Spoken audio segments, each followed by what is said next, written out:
Hello, you wonderful people, and welcome to another episode of Not Too Comic Book. This being a show where we talk about TV shows that are adaptations of comic books. For today's episode, I'm going to talk about Superman and Lois Season 3, Episode 6. A lot of really interesting things went down in this episode, so let's break it down. So we had that opening where Clark is at kind of like, I don't know what the actual word for it would be. It's almost kind of like a therapy help group for people who are who have their significant others are going through chemo and stuff. And obviously Clark is listening to these stories from people, and the main person who's kind of running the help group, she talks about the story of her husband used to be kind of giving it his all, and even with the constant pain and everything that was going on, he still kept pushing. But eventually she figured out the only reason why he kept holding on is for her sake. And she one day grabbed his hand and told him it was okay to let go.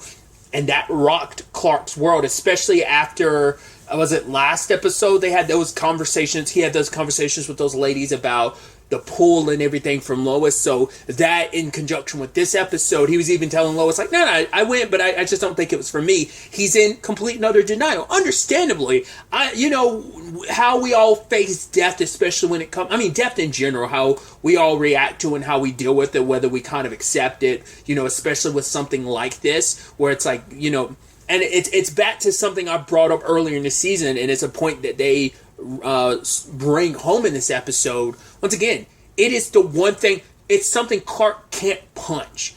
Every other bad thing in the world, every bad guy, he's been able to fight. But this is a villain he can't do anything about. All he can do is just sit on the sidelines and wait. Nothing he can do can help Lois. And there's a chance, he can't. Because any other time Lois has ever been in danger, it's like, I can do something for her. I can protect her. I can save her. I can, And obviously that dream he had was a metaphor for him not thinking like, oh, if I was just a little bit faster, I could have gotten to her. It's like in this situation, doesn't matter how strong you are, how fast you are, what you can do, you can't do anything for her in this regard. And he's never felt this powerless in his life, Especially when it comes to the person, one of the three people he wants to protect most in this world, and it's just he's never felt this powerless before. And it is that thing of, it's that thing of he's so caught up with what he's dealing with, like he's not looking at things from Lois's point of view, because it feels like, right, you're kind of not your own by saying like everything's okay, which is like, I appreciate that you're positive, you've been super optimistic, but you're, for one, not being realistic, but also it means like you're not paying attention. You're kind of denying the existence of what I'm going through, what I'm feeling when you do that, when you're just kind of brushing it off, like, because these are real conversations we have to have about what if I'm in a situation where you have to make the choice of, kind of like a pull the plug type of situation, a will and testament stuff like that. Even Clark's like, yeah, you can go ahead and do that stuff, but I just won't be a part of it because I don't need to be, because you're going to be fine.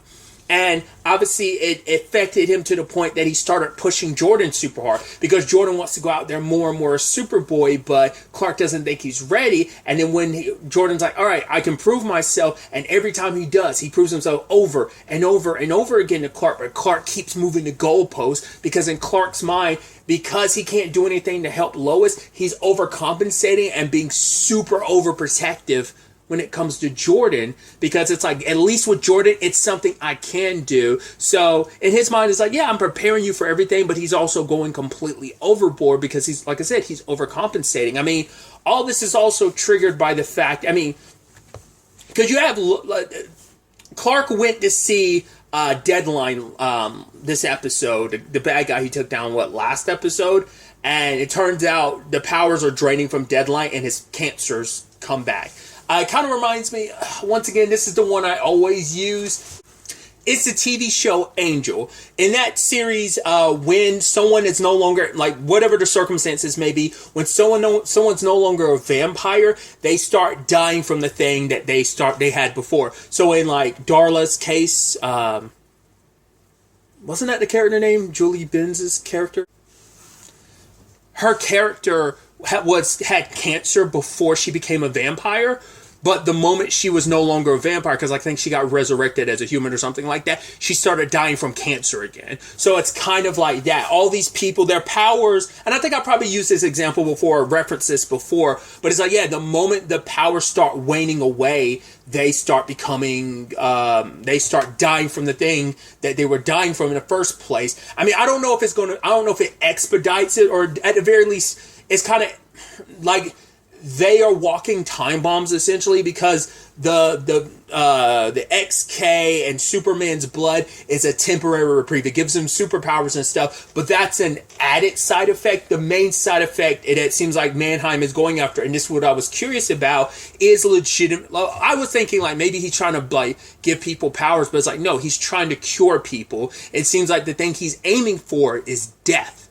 Like probably trying to stop. I don't know if it's going to be like all death. We find out at the end of the episode it's just one person's death that he's trying to stop. So I'll get into that in a second. But I think it does such a beautiful job paralleling Superman and Mannheim being literally in the same situation. And it hits even more home when we start paralleling their circumstances even more. But we'll get to that in a second. But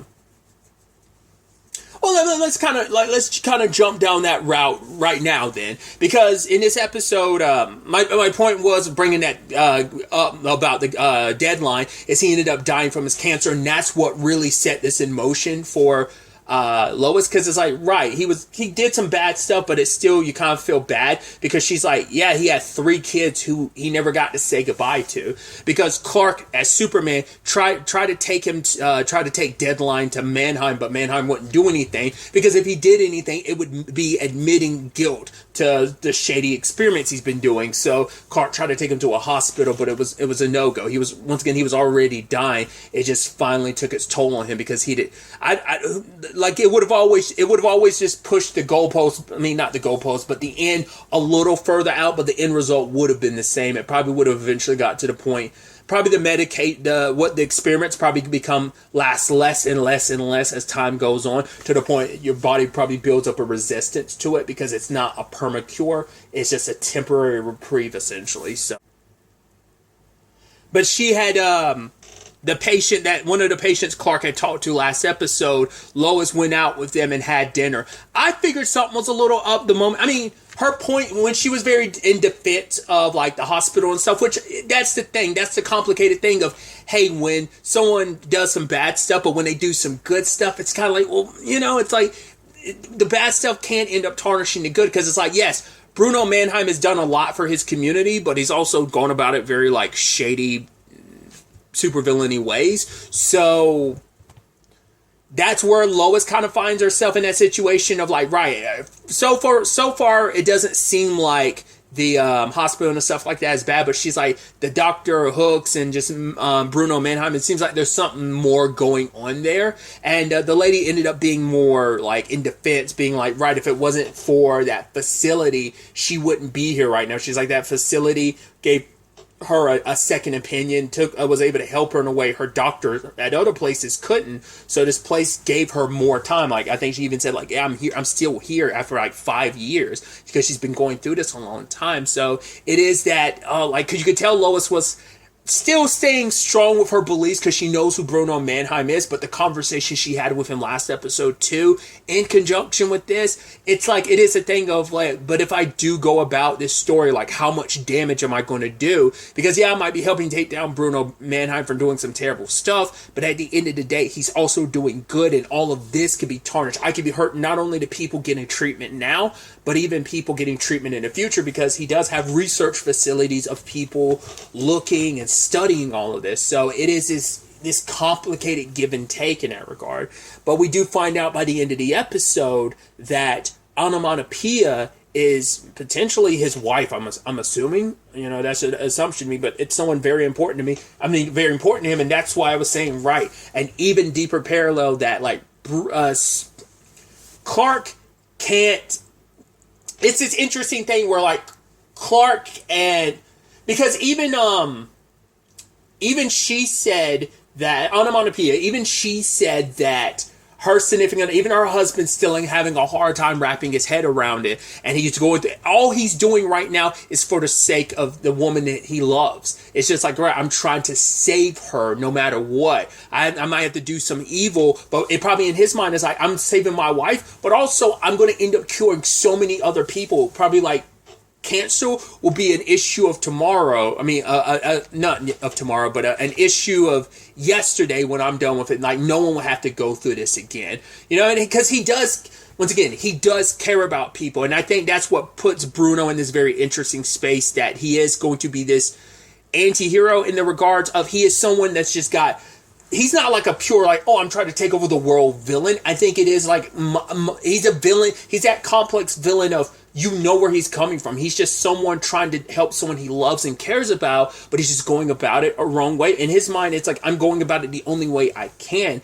Because it's like, yes, a few eggs have to be cracked, but in the end, I'm going to end up saving so many more lives in the long run by doing what we're doing. Because I'm also giving people a second chance. These people are going to die anyway, so that's probably even more so of his justification, because these are people who are already sick and dying. So it's not like I'm hurting them. I'm actually giving them more time, and it's giving me more time to find out, and my research and the scientists more, and Dr. Hook more time to figure this whole thing out, bring up like a permanent cure and solution. So, like I said, neither Clark nor Mannheim are at a position where they're willing to let go, but Clark is entering those stages where he's trying to, he talks about it at the meeting later on and at the end of the episode, that he recognizes, you know, for the first time in his life, it's like, I've been so scared that I can't do anything for the people I love, but he wants to be there. He wants to be a better person for, you know, being there to give his children and his wife what they need.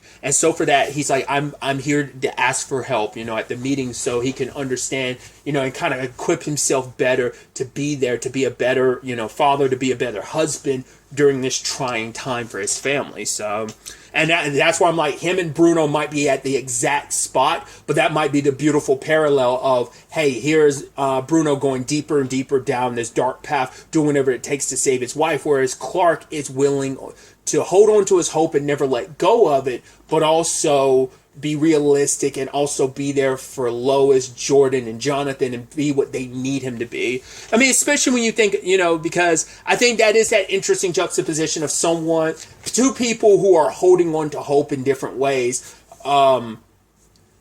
Clark having the hope that, like, Lois is going to beat this without, you know, I'm not powerful, I don't have anything I can do about it. Whereas you have Mannheim having hope in himself to find a cure, you know, Dr. Hook, but more so himself, putting the resources and everything for it to find a cure for his wife. So it's like they are, I was about to say perpendicular to each other, but they're going in opposite directions on the same line, the same path, just crossing each other, going down different routes and different perspectives. And I think that's such a neat parallel, and that's going to make this such a, once again, it makes him such a complex villain, because he's not even really a villain. He's just a guy. This is one of those situations of, I do bad things because the ends justify the means. So that's why I'm like anti-hero-esque. You know, that's why I don't want to put him as like a full villain. I mean, who knows? In the past, he probably had done some super shady villainous stuff, but this time it's coming from a good place. And, you know, it's that humanity angle that I think Clark could end up connecting with Mannheim on. But it might be a thing of his unwillingness to let her go could end up having catastrophic effects. And it'd be that parallel of, you know, his unwillingness to let his wife go could be an issue, and Clark might have to be as preparing himself, at least trying to prepare himself to be in a position to let Lois go if it comes down to that. So I think that's so beautifully crafted and done, just that parallel there. Because it never even crossed my mind to think that onomatopoeia, you know, it's like, oh, like we have all these superpowered people who are actually sick people. It never crossed my mind to think onomatopoeia might be one. But I knew something was up with the lady that was, like I said, at dinner with Lois, or, you know, they went for lunch. I was like, I knew something was a little off. I'm like, do you have some connection to Mannheim? Because she was a little too much in defense of him, but she was also specifically talking about the facility more so as a whole rather than Bruno. I mean, because maybe I don't know if she fully knows all the stuff that Bruno's done. I mean, she's obviously in this regard she does because she's there by his side and she's even killed people because of this. I mean, that might be his ride or die, like in the regards of like she's by his side through some of his villainous stuff, but because it's like right. We're doing bad to do good in the long run. So maybe even before she got sick, that was always the case. Or maybe that's always been the driving force is her being sick and they've managed to prolong. Well, because who knows? Because obviously she's been battling this for years now. And obviously they only got Clark's blood probably fairly recently. Maybe even last year.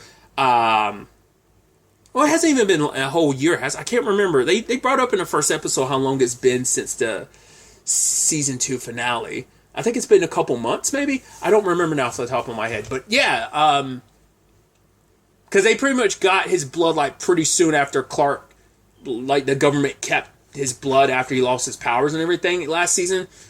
Like probably, I guess pretty soon after that is when Bruno got his hands on it. Either way. I guess that's also where Bizarro comes into place because they're probably trying to resurrect Bizarro because for one, if they're able to resurrect him from the dead, then you kind of like erase death forever. It might be that, but also it could be like, right, we have, because I'm about to say like they have the samples of Clark's blood and they're able to replicate it. So it's like, I was wondering like, do they need a Kryptonian body to like compensate for that? But I'm like, no, you have his blood, but maybe getting blood from the direct source rather than making, because maybe when they're duplicating it, it's like becoming a weaker and weaker strain. So it might be more a better coming from the tap itself type of situation. But also he's a Bizarro, so we don't fully know what his anatomy is going to be like in compared to Clark's. Or maybe it's going to be a necessary of like, hey, if you have to take Bizarro's anatomy and blood and combine it with Clark to get the perfect cure. Like the whole, that'd be interesting to kind of almost bring it full circle from last season with like bringing both sides of yourself from the Bizarro world and this world, bringing them together. Well, if you have to do the same thing with both Clark and Bizarro's blood. Now, I think that'd be interesting to kind of also like keep that trail, keep it from last season. Kind of, like I said, make things kind of come full circle in that regard. So, but in this episode, we learned a little bit more about Jordan's capabilities because that was the biggest thing that Clark was like, right, we don't know, like you being half human, we have no idea what that means for you in the grand scheme of things, what the full scale of your strength is, what your weaknesses are. Well, Clark got jumped by Onomatopoeia because she made her voice sound like it was Lois, lured him into a trap because they know like, hey, Lois is somewhere, Superman's going to come running. They haven't pieced together that Clark and Superman are the same person, but they know that Lois and Superman have a strong enough relationship he'll come running if she's in danger. And so hits him hard with her abilities. I mean, it also makes sense considering, like, I mean, her power probably in general would be able to, like, disorientate anyone, but I'm sure, like, I mean, I'm sure he can shut off the super hearing, but you have really good hearing, so I'm sure that will disorientate you more than anyone else. But then on top of that, there's also, like, kryptonite guns being fired on him, but even then, like, he's, you know, and I think that's so neat that it's like kryptonite isn't going to be like, it's not the debilitating thing that it once was. I always felt like, right, just like a little bit would always keep him down, but maybe that's just like, hey, he's so much stronger, like as he's gotten older, so, and he's come more into his power. I guess because when I think about it like in Smallville, he was always like rendered almost like I don't know if that was just Smallville, because I'm trying to think, like, it's like not all stuff, because there's a lot of instances where he's really pushed through when it came to even kryptonite around. I just think it's always such an I mean, it's always going to be used plot-wise to be like, oh, like, but I feel like in this show they really showcase, like, Kryptonians really pushing past the Krypton. I mean, I got shot by kryptonite bullets in the first season, he kind of brushed it off. I mean, got stabbed, I mean, he was passed out, but then like eventually like snapped to it and woke up. But so it's just he has such a strength of will, and he just pushes past it, because even the guys firing the gun are like, isn't this supposed to slow him down? Even on my P, it's like, oh, that's impressive. But then she kind of leaned into her power and ended up stopping him. Luckily Jordan showed up, but sadly Jordan got popped by got shot by a kryptonite blast, but it turns out it doesn't affect him, at least not to the extent. He still gets weakened by it, but it doesn't have the, once again, fully debilitating effect on him like it does Clark, because he's only that half human side of himself. It ends up being his greatest, it makes it so that his father's greatest weakness doesn't affect him in the same capacity. So I think that's such a fascinating discovery we made. I also think it's interesting, too, that, because obviously you can tell Clark was kind of like, when he was like, wait, Jordan, don't do anything without my permission, and Lois is like, no, I'm the one that told him to handle it. It was like a flood, so I figured it would be easy to handle. And Clark, I guess at the time he didn't want to say anything, because it's like I can't argue with Lois about this, because what I'm going to say, like, oh, it's a superhero stuff, leave it to me, Lois. It's like, no, I'm not going to say something stupid like that. But Lois later on is the one that convinces Jordan to go help his dad. It's like, no, find out what your dad is, go prove him wrong that you are ready for this. And yeah, luckily it all worked out on that front. So I think going forward, Clark is going to be a lot more trusting of Jordan when it comes to this whole superhero biz, because it's like, right, I kind of was telling Jordan to be prepared for anything, and because I heard your voice, I leaped right in head first and fell right into a trap, So, but that's also because he hasn't been in the right headspace with everything that's been going on with not just Lois's condition recently, the nightmare he had in conjunction with the last episode and this episode. It's just, his mind isn't in the best place, just because he's in overprotective mode, because he feels like he can't do anything any other way, so there's that side of things. And keeping it to the Kent family stuff, while also tying it into Lana and Kyle's family, there is the Chrissy and Kyle affair, which is not even really an affair because he is divorced, but he hasn't talked about it with Lana, and so now they kind of have to keep this like a little bit of a dirty secret. I mean, because Chrissy wants to tell Lana, because every time she's around Lana, she feels like, oh, I'm lying to her. It feels kind of scummy. But for Kyle, it's like, it's a complicated thing, because in his mind, it's like, I don't want to hurt anybody, because this is happening pretty soon after me and Lana got divorced. She hasn't started dating anyone yet, so for me to be moved on, it's like, that is kind of jacked up. And anyone can understandably feel a certain way about like, oh, you moved on quickly. I've been in that situation where I've been like, oh, wow. Like when I've been in a situation where an ex moved on pretty soon after a breakup, and I try to pretend like I was okay, but I wasn't. So, and it all happened. All that stuff happens kind of at the worst possible time, because Sophie feels like because the family is splintered the way it is, and everyone's kind of busy doing their own thing. Kyle's working, Sarah's studying at school, and then also all the responsibilities that are falling on Lana's shoulders. I think it's such an interesting thing, because if you've ever watched Hero Reforged, there's always Hector, Augustine, and Adam have this bit about Sophie, about how she'll be here like one scene, or maybe she won't be in another scene. So it's almost this interesting thing, like joke about I could see them joking about the fact is that like she feels like no one pays attention to her, because like she's in the show sometimes and then she's not. Like they have a whole bit about that in some of their reactions to Superman and Lois over the course of these past 2 seasons. But I just think that's so interesting. This episode really leans in that, where she feels like, oh, like everyone else kind of forgot about me, so everyone else is so caught up in their own lives, like no one's really kind of got any time for me. No one's making any time for me. They don't care about me. It's understandable, like you would start feeling invisible in your own family, because it felt like no one's making any time for you. So she ended up just kind of running away and just trying to get away, just because she was sad and lonely. And I thought it was so powerful that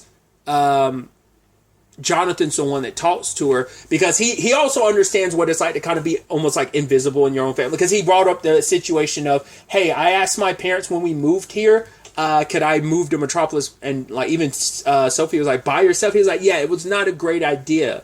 And because for him, it's like, yeah, my everyone else in my family gets to be this all-star, because that was a point that Lana had made. I always do that. Lois had made in season 1 that is like, hey, you and me, Jonathan, we're the normal humans in the family, like, so we kind of have to stick together because, like, yeah, like your brother and your dad are the ones with the superpowers. We're just kind of the more human side of things. But even then, Jonathan can feel a little lonely because everyone in my family is extraordinary. My dad's Superman. My brother's got the powers and he's Superboy and he's becoming more and more of a hero. My mom's an ace reporter that everyone knows. She's well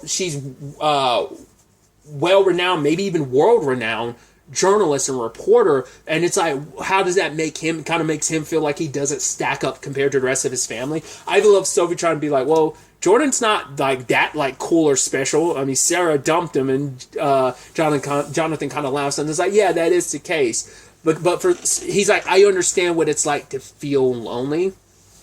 But for him, it's like, but it's like at the end of the day, he knows that his family's there for him. And that he's not kind of going through his own, because he even admitted, because a lot of those issues, he's like, I ended up taking them out. I took a lot of that out on my brother, and he's like, but my brother's always got my back, and it's like, anytime I ever need him. And Sophie's like, but that's your family, not mine. And he's like, look, your dad's here and your sister's here because they're worried about you, like, So Lana, sadly, at the time of all this went down because Kyle left. And it's not like Kyle left Sophie alone. He literally left her in the house of like other teenagers. And that'd be a situation anyone else would, could be in. I mean, it doesn't make it better that the fact is, oh, the reason why you left is because you were sneaking off, getting all kissy face with Chrissy. And especially when Lana ends up stumbling across that. But it's not like, oh, I left Sophie alone. It's like, no, she was in the house with Sarah and Jonathan, which Sarah felt bad about everything, and Jonathan's like, I can one-up you with the guy that took drugs, kind of blew up the high school team and kind of screwed everything up for the old town. And she's like, yeah, your failures do make me feel at least a little bit better. So, but now Lana knows about Chrissy and Kyle, which, it is kind of, once again, it's kind of what Kyle probably figured what was going to happen. It's like, right, so soon after divorce. She did deserve to know, but not this soon and not this way. So that kind of sucked. And now it's a situation of like, you were so busy trying to hook up with Chrissy, especially because for Lana, she kind of felt like her and Chrissy were friends. So now it's almost like a betrayal. And Kyle's like, Lana isn't mad at you. She's mad at me. I mean, because I'm sure I think some of it's going to fall on Chrissy, but I think it's mainly going to be Kyle did this. Like, I'm sure once again, it's going to make Lana's entitled to feel a certain way. It's almost like, oh wow, you moved on quick. I've been so busy taking care of everyone else that I haven't had time to really take care of myself. But you made sure to take care of you. So that ends up, I'm sure that could end up being a complicated thing. So how that plays out going forward is going to be interesting. But Kyle doesn't run away from it, even though Chrissy was kind of like, right, go ahead, you're going to break up with me. He's like, no, I'm not going to do that. He's like, I didn't think I'd find someone so special immediately after, my divorce. But I did, and, maybe we don't have to sneak around anymore. Let's make this a little bit more public. Oh, so calling her babe and stuff, and she's like, oh, I love it. Like, and she was even texting him and be like, oh, stop it, JK, don't. It's like, oh, look at you, you like the puppy love, it's super adorable. New love. So that's where things kind of sit on that front, and kind of tying up that in, not only that part of things, but also, with the Kent family, is the whole situation with Jonathan, the whole rusty shirt, like he has to wear that outfit at the fire department. It's like, it doesn't even fit him. He's like, can I get one that's got my name on it? It's like, no. Not till you prove yourself. And I love that he's like, yeah, you guys want to rush everything to the top with referencing something, and then also bringing up cat memes. I'm like, I guess I get where you're going with this, Kyle. But ultimately, because of how Jonathan handled the Sophie thing, it's like, right, we got a shirt for you, little Kent, and it ends up being the case. And I even love Jordan's like, what are you, like some? You like a rapper now or something? He's like, well, Sarah really liked it. And I love Jordan. Wait, you were hanging out with Sarah all day? So some very, very, very interesting developments all across the board. I'm very, very excited to see where all of this ends up taking us going forward into the next episode. But really, that's all I want to talk about. So the next time we meet, be happy, be safe, live life to the fullest, and enjoy it. Good day and goodbye.